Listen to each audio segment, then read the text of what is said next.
Nagari assembly segment గురించి చూద్దాం. చిత్తూరు జిల్లాలో నగరి అసెంబ్లీ సెగ్మెంట్లో టీడీపీ నుంచి గాలి భానుప్రకాష్ పోటీ చేయగా వైసీపీ నుంచి రోజా బరిలో ఉన్నారు. ఆ ఎన్నికల్లో గాలి భానుప్రకాష్ 45,004 ఓట్ల మెజార్టీతో రోజాపై గెలిచారు. మరి కూటమి ప్రభుత్వం ఏడాదిన్నర పాలన తర్వాత ఈ సెగ్మెంట్లో జనం ఏమనుకుంటున్నారు? ఎమ్మెల్యే పనితీరుపై సంతృప్తితో ఉన్నారా? ముఖ్యమంత్రి పనితీరుకు ఎటువంటి రేటింగ్ ఇచ్చారు?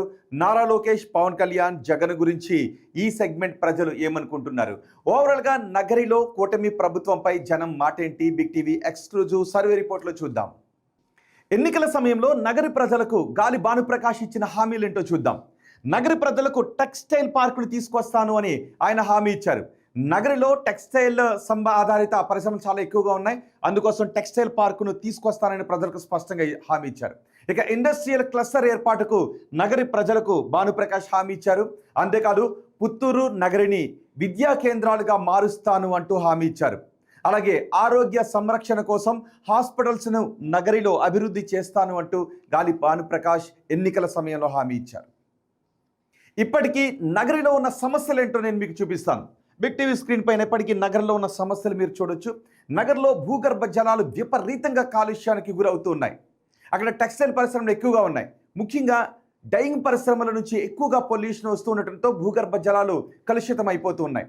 కాలువలు, చెరువుల్లోకి ఈ డైయింగ్ వ్యర్థాలు వెళుతూ ఉండటం వల్ల నీరు కలుషితమైపోతుంది. ఆ కలుషిత నీటిని తాగడం ద్వారా ప్రజలు రకరకాల వ్యాధుల బారిన పడుతున్నారు. కిడ్నీ వ్యాధిగ్రస్తుల సంఖ్య దీని కారణంగా అక్కడ పెరుగుతూ ఉండడం ఆందోళన కలిగిస్తోంది. సో నీళ్లు శుద్ధి చేసిన తర్వాతే బయటకు వదలాలి అని జనం నుంచి డిమాండ్లు ఎక్కువగా వినిపిస్తూ ఉన్నాయి. అలాగే నగరంలో రోజు రోజుకి తాగునీటి సమస్య చాలా ఎక్కువగా కనిపిస్తూ ఉంది. ప్రతి 3 రోజులకు ఒకసారి మాత్రమే మున్సిపల్ నీళ్లు నగరి ప్రజలకు వస్తూ ఉన్నాయి. చాలామంది ప్రైవేట్ వాటర్ ప్లాంట్లపైనే ఆధారపడుతూ ఉన్నారు. ఇంకొక ప్రధాన సమస్య ఏంటి అంటే, ఏదైనా అత్యవసర పరిస్థితుల్లో 108కి కాల్ చేస్తే గందరగోళ పరిస్థితులు ఏర్పడుతూ ఉన్నాయి. ఎందుకంటే తమిళనాడుకు సరిహద్దుల్లో చాలా గ్రామాలు ఉన్నాయి నగరి నియోజకవర్గంలో. సో సరిహద్దు గ్రామాల కాల్స్ అన్ని అటు తమిళనాడుకు ట్రాన్స్ఫర్ అవుతూ ఉండటం వల్ల కొంత గందరగోళ పరిస్థితులు ఏర్పడుతున్నాయి. అంబులెన్స్ల రాకలో చాలా జాప్యం ఏర్పడుతూ ఉంది. ఇక నగరపట్నంలో వంతెన కనెక్టివిటీ సమస్య కూడా ప్రధానంగా కనిపిస్తూ ఉంది. కుజస్థలై నదిపై బ్రిటిష్ కాలం నాటి వంతెన ప్రస్తుతం శిథిలావస్థకు చేరుకోవడంతో జనం ఇబ్బందులు పడుతున్నారు. దాన్ని పునర్నిర్మించాలని కోరుతున్నారు. ఇక సీసీ రోడ్లు, ఈ సెగ్మెంట్లో సీసీ రోడ్లు చాలా పేలవంగా ఉన్నాయని జనం అసంతృప్తిని వ్యక్తం చేస్తున్నారు. చాలా ప్రాంతాల్లో సరైన డ్రైనేజ్ వ్యవస్థ లేదు. ఇక టెక్స్టైల్ పార్క్ ఇచ్చిన హామీ నెరవేరకపోవడం ప్రధాన సమస్యగా కనిపిస్తోంది. నగర నియోజకవర్గ ప్రజలు ఎమ్మెల్యే పనితీరు గురించి ఏమనుకుంటున్నారు? ఆయనకున్న పాజిటివ్ అంశాలు ఏంటి, నెగిటివ్ అంశాలు ఏంటో చూద్దాం. ముందుగా పాజిటివ్ అంశాలు ఏంటో చూద్దాం. పవర్లూమ్ కార్మికులకు విద్యుత్తును రాయితీలో అందించడం పవర్లూమ్ కార్మికుల్లో పాజిటివ్ అంశంగా మనం చెప్పుకోవచ్చు. అలాగే సీసీ రోడ్లు, డ్రైనేజీలకు శంకుస్థాపనలు చేశారు ఎమ్మెల్యే. ఇది కూడా ప్రజల్లో సానుకూలతను పెంచుతోంది.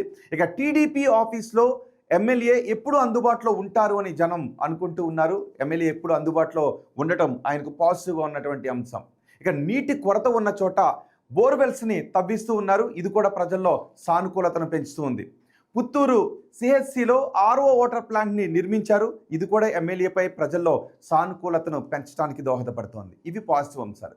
ఇక నెగిటివ్ అంశాలు ఏంటో మనం చూద్దాం. ఇవే నెగిటివ్ అంశాలు. ఎమ్మెల్యే పట్ల క్యాడర్లో అసంతృప్తి కనిపిస్తోంది. ఎందుకంటే క్వారీల్లో వైసీపీ నేతల దందాను ఎమ్మెల్యే ఉపేక్షిస్తున్నారు అనే వాదన అక్కడ కనిపిస్తుంది. అలాగే కోటరీ కనుసన్నల్లోనే ఎమ్మెల్యే నడుస్తున్నారు అంటూ ప్రజల్లో అభిప్రాయం ఎక్కువగా ఉంది. ఇవి ఎమ్మెల్యేపై నగరి ప్రజల్లో వ్యతిరేకంగా ఉన్నటువంటి అంశాలు. ఓవరాల్గా ఎమ్మెల్యే భానుప్రకాష్ పనితీరు గురించి నగరి ప్రజలు ఎన్ని మార్కులు ఇస్తున్నారో నేను మీకు చూపిస్తాను. చాలా బాగుంది అని 8.3% మంది అంటూ ఉంటే, బాగుంది అని 33.4% మంది అంటున్నారు. పర్వాలేదు అని 36.1% మంది అంటూ ఉంటే, బాగాలేదు అని 13.9% మంది అంటున్నారు. అస్సలు బాగాలేదని 8.3% మంది అంటున్నారు. ఓవరాల్గా 22% మంది నెగిటివ్గా ఉన్నారు. మిగిలిన జనం పాజిటివ్గానే ఉన్నట్టుగా మనకి దీన్ని బట్టి అర్థమవుతుంది.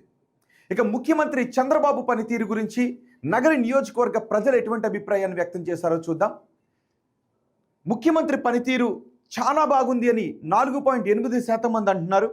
బాగుంది అని 22.4% మంది చెప్తున్నారు.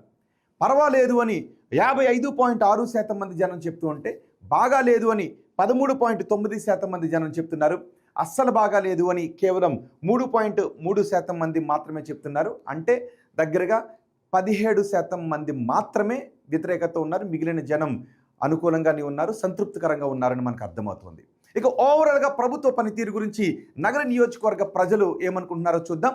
చాలా బాగుంది అని 5.6% మంది అంటూ ఉంటే, బాగుంది అని 25% మంది చెప్తున్నారు.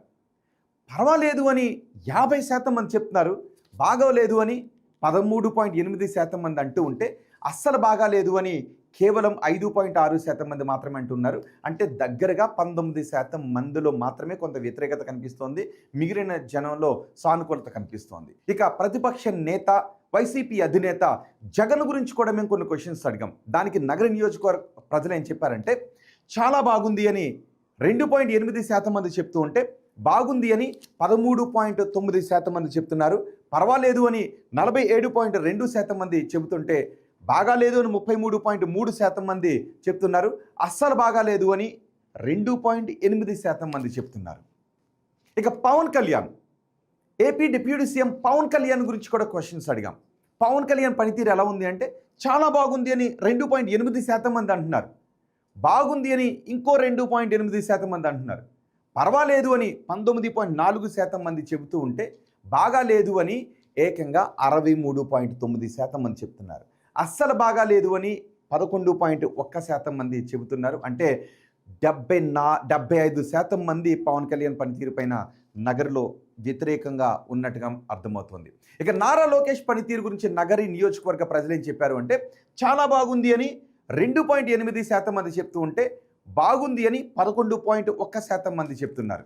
పర్వాలేదు అని 77.8% మంది చెప్తూ ఉంటే, బాగాలేదు అని 5.6% మంది చెప్తున్నారు. అస్సలు బాగాలేదు అని కేవలం 2.8% మంది మాత్రమే చెప్తున్నారు.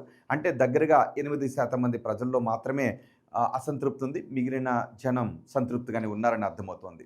ఇక అమరావతి పనులు పూర్తవుతాయనుకుంటున్నారని అడిగిన ప్రశ్నకు పూర్తవుతాయని 22.9% మంది జనం చెప్తున్నారు. కావు అని 14.3% మంది జనం చెప్తూ ఉంటే, కావచ్చు అని 57.1% మంది జనం చెప్తున్నారు. తెలియదు అని 5.7% మంది జనం చెప్తున్నారు. ఇక పోలవరం ప్రాజెక్టు పూర్తవుతుంది అనుకుంటున్నారా అని అడిగిన ప్రశ్నకు పూర్తవుతుంది అని 16.7% మంది జనం చెప్తుంటే, కాదు అని ఇంకో 16.7% మంది అంటున్నారు. కావచ్చు అని 58.3% మంది జనం చెప్తుంటే, తెలియదు అని 8.3% మంది జనం చెప్తున్నారు. ఇక కూటమి ప్రభుత్వంలో ఉద్యోగ అవకాశాలు పెరిగాయి అనుకుంటున్నారని అడిగిన ప్రశ్నకు పెరిగాయి అని 13.9% మంది జనం చెప్తుంటే, పెరగలేదు అని 44.4% మంది జనం అంటున్నారు. పెరిగి ఉండొచ్చు అని 38.9% మంది అంటూ ఉంటే, తెలియదు అని 2.8% మంది జనం అంటున్నారు. ఇక వచ్చే ఎన్నికల్లో వైసీపీ అధికారంలోకి వస్తుంది అనుకుంటున్నారని అడిగిన ప్రశ్నకు వస్తుంది అని 5.7% మంది జనం చెప్తుంటే, రాదు అని 62.9% మంది జనం చెప్తున్నారు. రావచ్చు అని 14.3% జనం చెప్తూ ఉంటే, తెలియదు అని 17.1% నగర నియోజకవర్గ ప్రజలు చెప్తున్నారు. చంద్రబాబు తర్వాత ముఖ్యమంత్రిగా ఎవరైతే బాగుంటుంది అని అడిగిన ప్రశ్నకు పవన్ కళ్యాణ్ అయితే బాగుంటుందని 5.8% మంది జనం చెప్తూ ఉంటే, ఏకంగా 57.1% మంది నారా లోకేష్ అయితే బాగుంటుందని చెప్తున్నారు. తెలియదు అని 37.1% మంది జనం అంటున్నారు. ఇవి ఓవరాల్గా నగర నియోజకవర్గం గురించి బిగ్ టీవీ అందిస్తున్న సర్వే రిపోర్ట్.